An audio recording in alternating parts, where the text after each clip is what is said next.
Shalom, good evening.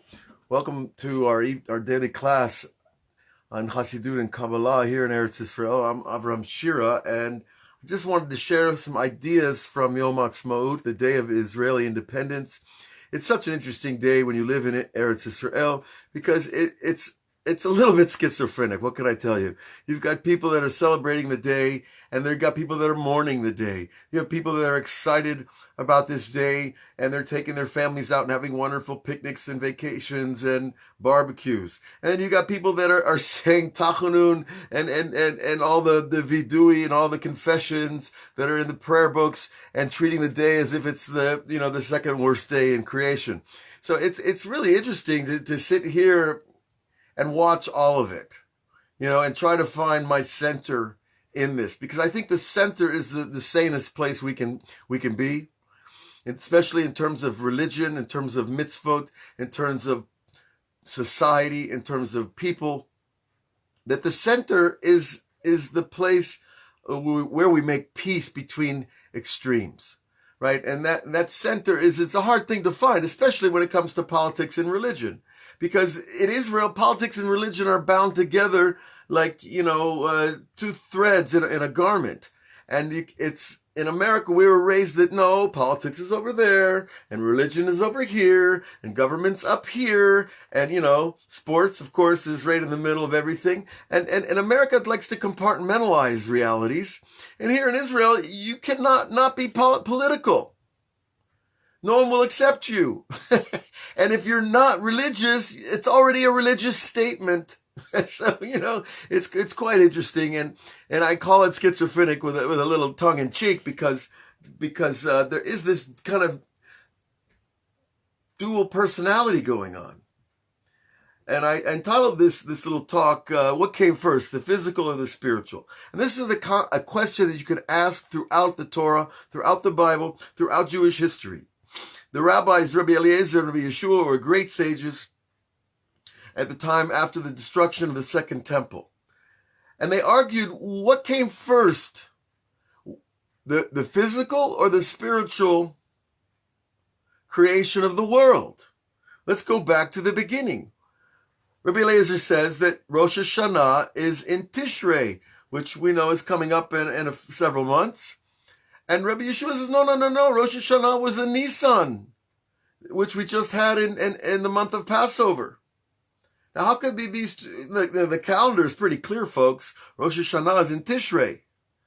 And they're arguing this question and bringing verses and Pesukim in the Talmud to support their positions, which is all part of the beauty of the Talmud, because you can find virtually anything to support anything if you're good enough, if you know enough Torah, but that's not the point. The point is not how much you know, and the point is not to just win every argument. The point is the truth.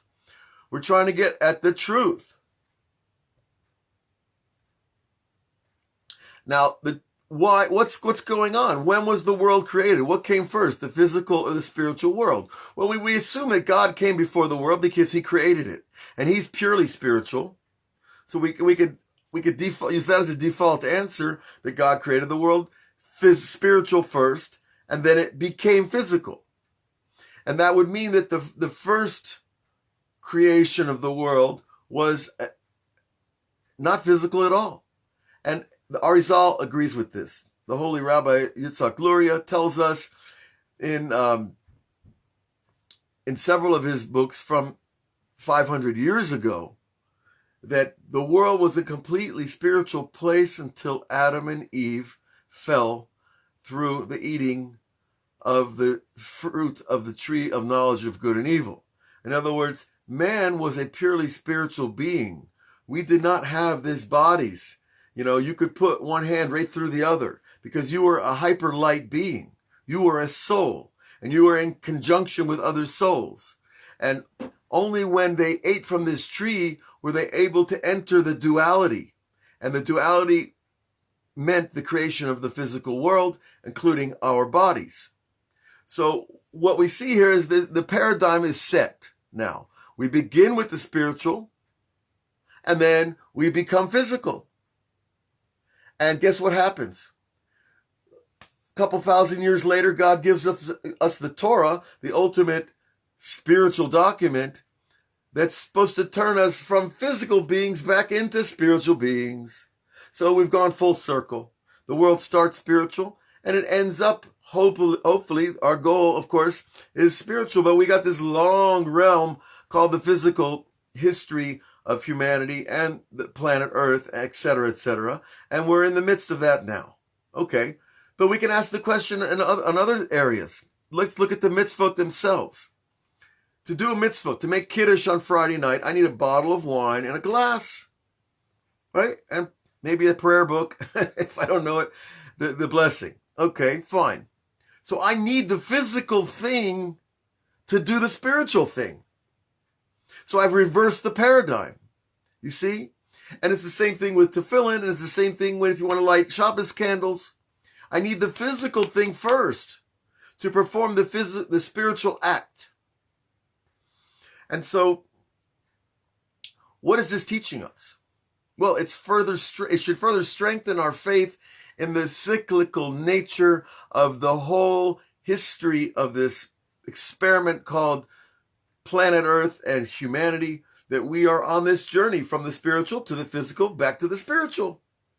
And you see, it's also happening on an international level just by the promulgation of books. Rabbi Nachman said, we need all the books that are ever written. Even if nobody reads them, we need the books.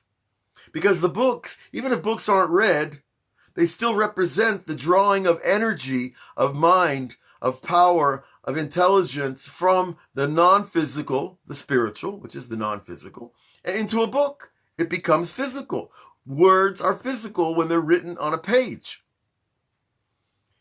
Now, it's interesting that would that mean that what we're doing right now is physical or spiritual? We're talking on Facebook. It's live. It's being recorded on little pixels. That's physical. It's light. It's physical light. Now, it's pretty refined physical light. It's more refined than a piece of paper and an ink, right? So you see, there's been this migration. Always technology is moving us towards the more refined from the less refined. People used to live in caves. Now we live in, climatized dwellings that everything's controlled. In other words, we went from more physical dwellings to less physical, to more spiritual. So this migration of ideas, this evolution is taking place on every shlav, every layer of human experience. And we see it also in other places. For example, when Am Yisrael wanted a king, Am Yisrael wanted a king that was tall, that was handsome, that was powerful, that was well-liked, well-known, had money, had family, had connections. They got Shaul HaMelech. Now, Shaul was a tzaddik. The rabbis tell us he was a righteous guy. If you read the story of Shaul in the first book of Samuel, you'll see that he was a very pure guy, innocent guy, and kingship got to him. Kingship got to him until he was throwing spears at his son-in-law. That's like an extreme kind of move at a dinner table, right? Pick up your javelin and wham, across the table. Why? Because he had lost the kingship to his son-in-law. Now, back in the day, it wasn't like, okay, it's election night and, Obama goes out and Trump comes in, or, Netanyahu, Gantz. We'll see what happens with that. We don't know. But the point is back in the day, it wasn't so a clear transition. Although the rabbis say, Lo malchut nogea b'chaverta afilu kamelon nima. That long phrase means the kingship of one king doesn't touch the next kingship of the next king, even like the width of a hair. In other words, the previous king has to be out of office before the new one comes. But in the first paradigm, we see that King Saul, or Shaul in Hebrew, right? He was given the kingship, and then he lost it. The prophet Samuel took it from him and gave it to the young teenager who became, well, actually he was, the kingship wasn't solidified until he was 30 years old, but the actual anointing him king happened much earlier.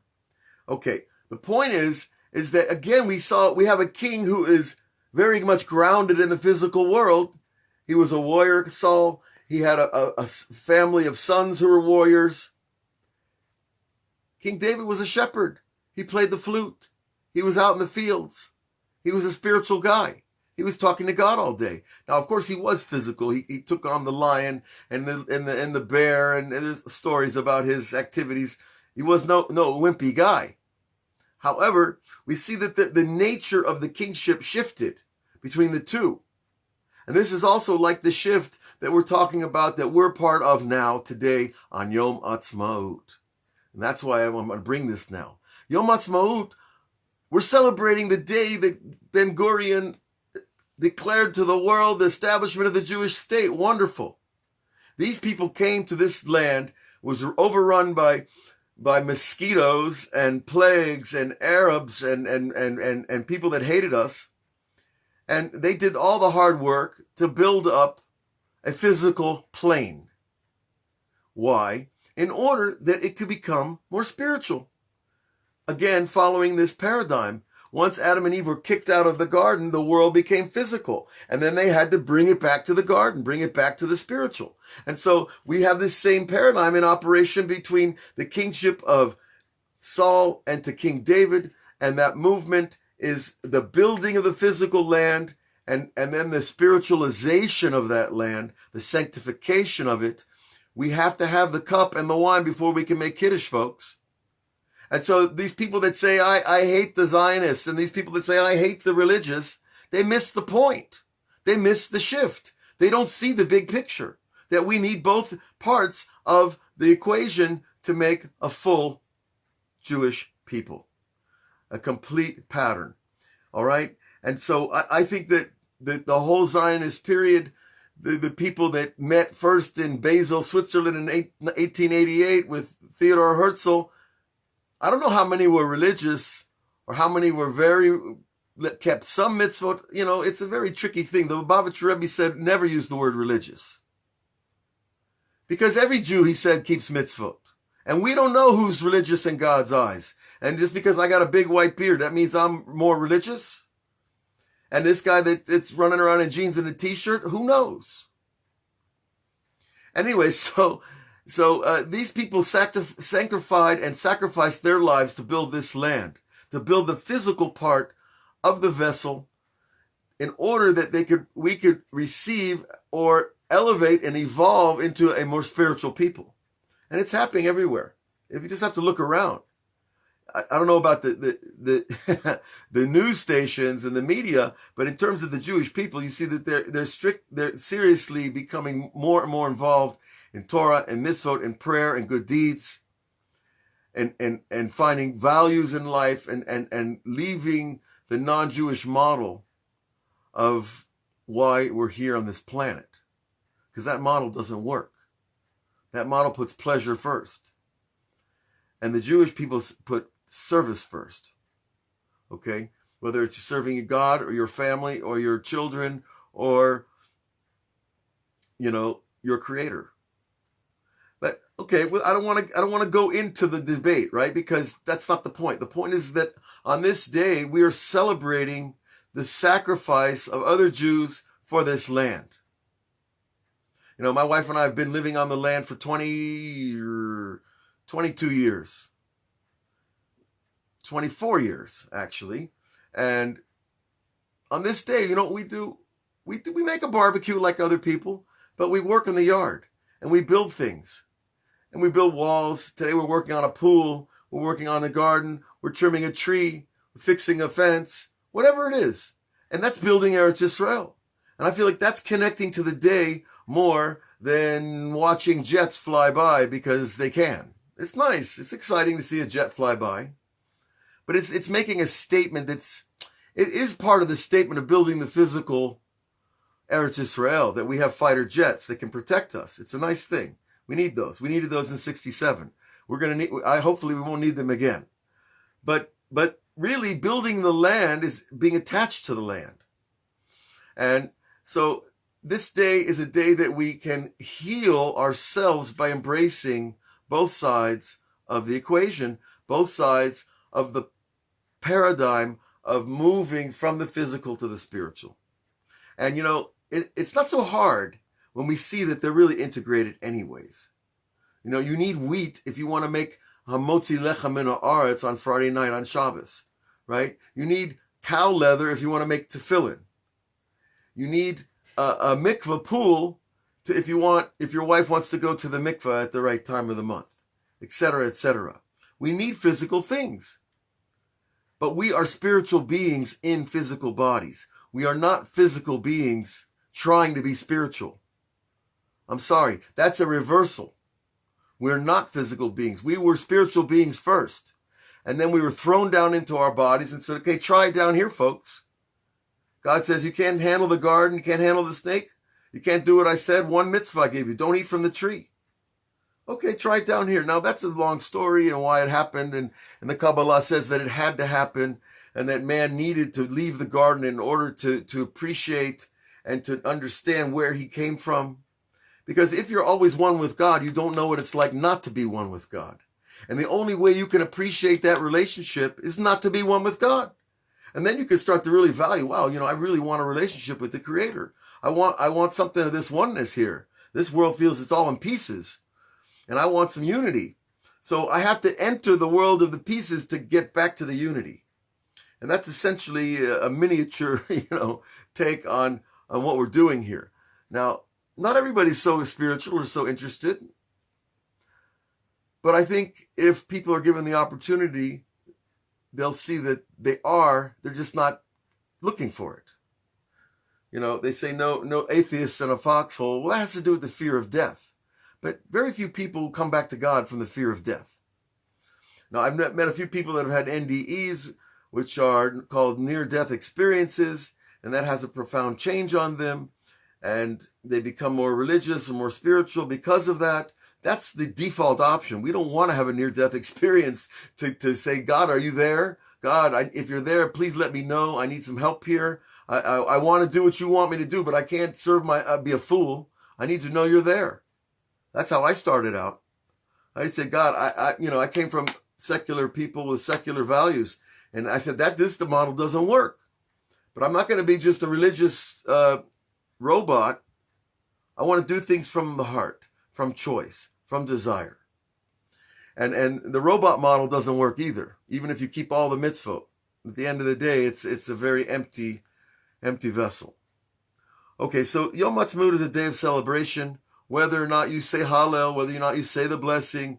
And if you go to the certain shuls where there's not many shuls operating now, but some of them are, still beating their chest that the Zionists ever built this country. But I think it's a radical position that doesn't take account the bigger picture. And so we need both types of people. We need spiritual people and physical people. And if we're physical, we need to become more spiritual. And if we're spiritual, maybe we need to become a little more physical. We need to find that balance, that center, because that's where our health is and that's where the power is. And so, there's other examples of this idea throughout the Torah. You'll ask yourself the question whenever you open the Torah, what's first here, the physical or the spiritual? Because when you ask that question, you'll know where it fits into the paradigm and what the tikkun or the repair is. So I hope this is a little interesting, enlightening take on things, because every year we have the same arguments about Yom Ha'atzmaut. They make up funny names for it, the Day of Independence. Well, what's becoming independent? And, it just becomes a comedy. And really, we want to step out of the comedy and just appreciate what we've been given. Because we've been given a tremendous thing. Eretz Israel is the greatest place in the world to live. As anybody who's been here knows, it's also the most difficult place to live in certain ways. But it's worth it. It's really worth it. Especially when you're after the Torah. So everyone be blessed. Have a great day. Find your own independence. Find your own personal relationship to God. And you will not need to hang on to the hem of the skirt of your teacher anymore, because you'll find your teacher inside. And that's what we're about. And we'll be going forward with all our daily classes on Patreon, YouTube, Facebook, etc. God bless all of you. Yom Ha'atzmaut Sameach.